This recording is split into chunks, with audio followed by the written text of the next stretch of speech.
They've been running that C-130 all day, and now I kind of miss it sitting there not running because all I've heard is that drone all day long.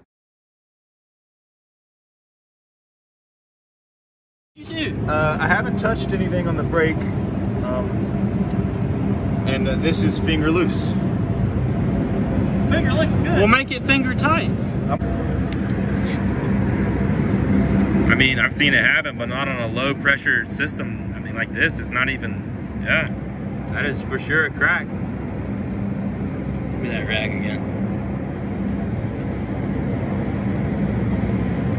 And as soon as you clean it, it comes back because it's leaking through there. But that right there is, oh, it's got multiple cracks. One there, one there. Look at that one. Yeah, that one's pretty deep right there. Oh, that's the bad one. That goes all, wow. Here we have a newer mechanic who's learning about this cotter pin and the nose wheel. He's having a lot of fun. So you know, guys, the engineer who designed this, his wife also left him for a mechanic. So we decided that the cotter pin would go in a recessed hole. So it's a lot of fun. It's a lot of fun. All right, have a good day, sir. I'll see you tomorrow. You'll probably still be there. One of the sad parts about being an aircraft mechanic is when you have these magnet flashlight. Usually there's only like 6 spots on the entire plane you can use them. Luckily, one of them is the brake rotor. It was a good catch by the apprentice on this one. He's gonna be a good AMP in a few months. That is the cracked B-nut, and it runs up here, up under the fairing. And if memory serves me correctly, connects in there. So we're gonna wind up pulling it and making a new line because there's not enough room for us to cut that off and then redo it. It just won't happen. So there's where the line originates from the fuselage, and it runs all the way down the strut on this side, and then it bends and goes under it and attaches there. So we're gonna remake that line in the morning. From memory, it's somewhere in here, but let's stop. Let's take a minute to congratulate him. He just finished. He got the cotter pin in. Good job, buddy. You did it. Is that your first time? It was his first time. All right, so you can really see it right there. If I had to guess, focus camera, focus, you could do it. You can see the cracks all through the threads. So this was actually like pouring out. This is the one we were supposed to hurry on. We don't ever hurry. We go as fast as we can, and we still got to be thorough. But that is pretty crazy. So I would just guess that somebody pretended to be Hercules for a day. And what you got? You got something else to show me? Something cool? This is the line though. Yeah, so we're gonna have to replace the whole line that runs the whole length of that strut. Don't pay, I need to clean my toolbox. It's the end of the day. I'm putting stuff up. Liar. Hey, it'll sit there overnight. It'll be fun. And not enough room to reflare it there and make it work. So we're gonna make us a new line and get on with our lives. And also, you don't want to splice it because you want to do the right thing, you know? You never know who's watching you at work.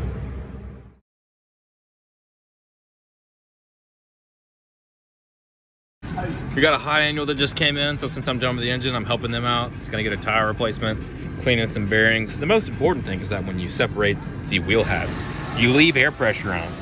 That way you'll have a fun day at the shop. No, I'm kidding. What you do is you unscrew it and then you let the air out. Goodbye, air pressure. Goodbye. Anyways, if you don't do this before you unbolt the wheel halves, you'll have the worst day of your life. Did it. I was taking it out and then not all of it came out. There's nothing in there to grab.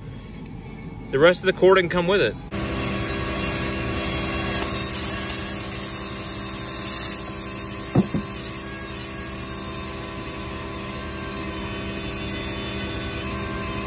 I came in here where it's quiet so you guys could hear me. This is what came out, and then I drilled a hole in the tire. This is what it should look like. So you can see it just broke. Not seen that happen before, ever. But anyways, that's trash now. So Let's go put the tire on.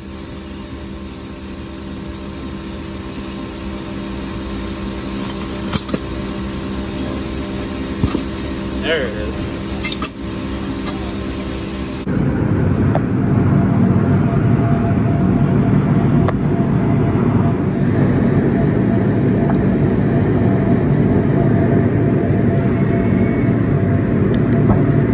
I made art. Let's see if I get unlucky twice. Hey, I did it. All right. Are you sure this has got to be torqued, man? Well, I know, but I'm gonna do it anyway. It does say very plainly right there in black letters, torque nuts 150 inch-pounds. So yeah, I'm pretty sure. Is that the torque wrench I dropped earlier off that ladder? I think it is. Well, People are gonna hate us. It wasn't that tall of a ladder. Only 8 feet. All right, she's trained. She's ready to go back on.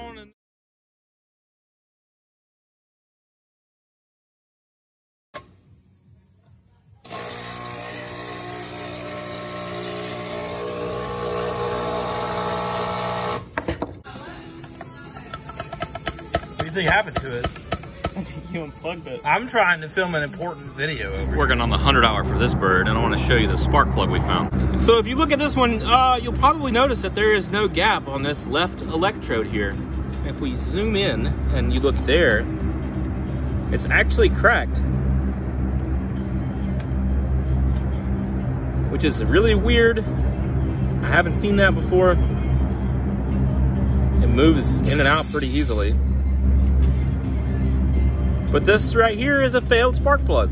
I guess we could bend it back out and send it. What do you think? You think you can put some JB weld on that right there? Yeah, probably just some glue, super glue. Yeah, we can super glue that. We'll send it back out with some RTV, glue. red RTV, it's heat resistant, high temp.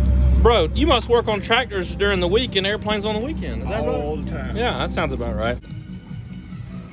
No, not much. But I mean, you got this whole other half of the plug is still good right there. Yeah, so you get The owner's gonna be like, yeah, I ain't gonna pay $30 for no spark plug. 30. These are the BYs. These are like 60 bucks. Well, yeah, definitely. Just glue that back on for me. I ain't paying $60. I own an airplane, not a boating business.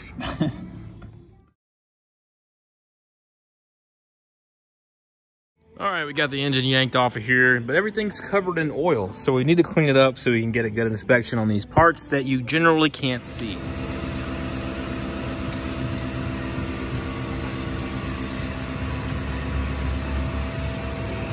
Anyways, we can actually inspect the engine mounts because these aren't the tubular style, they're sheet metal. It's important to inspect them. And since this engine hasn't been out since 1996, it was a good idea to clean them up and actually look at them.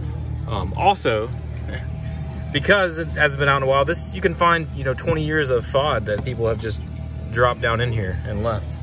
So there's a lot more than that, but I keep finding stuff everywhere. But everything looks pretty good.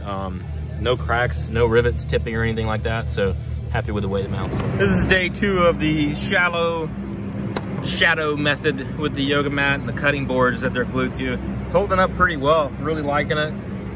Both of the wear wrenches goes in there, both sets. And then I got the universals there. Can't complain so far. It's doing real good. Everything else has got to be put back up. All right, now we just await a crate and then we send it.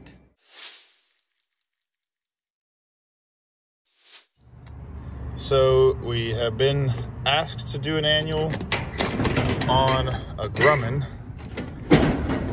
And this here is that Grumman. It hasn't ran in, I think, over a year. Definitely hasn't ran since the last annual, is the information we have. And it certainly looks as if it has not ran in a while. There's a flat tire. And there's a pretty low tire. I'd bet the battery's dead also. So had to air up all 3 tires.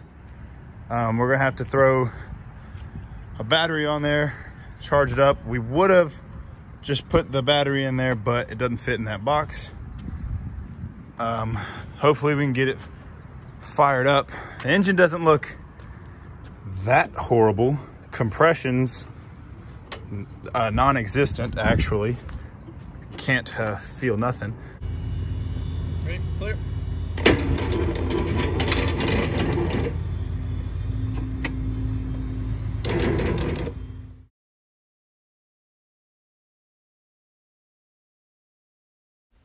I just want to thank everyone for sticking around to the end of the video. If you want to reach out or connect with us further, we now have a Facebook page for Aviation Squared. Go over to the community tab. We have a few interesting posts on there about troubleshooting and aircraft information. And we also have some people just doing nonsense on there too, which is totally fine as long as it's not over the line. So feel free to go check us out on Facebook. Link is in the description.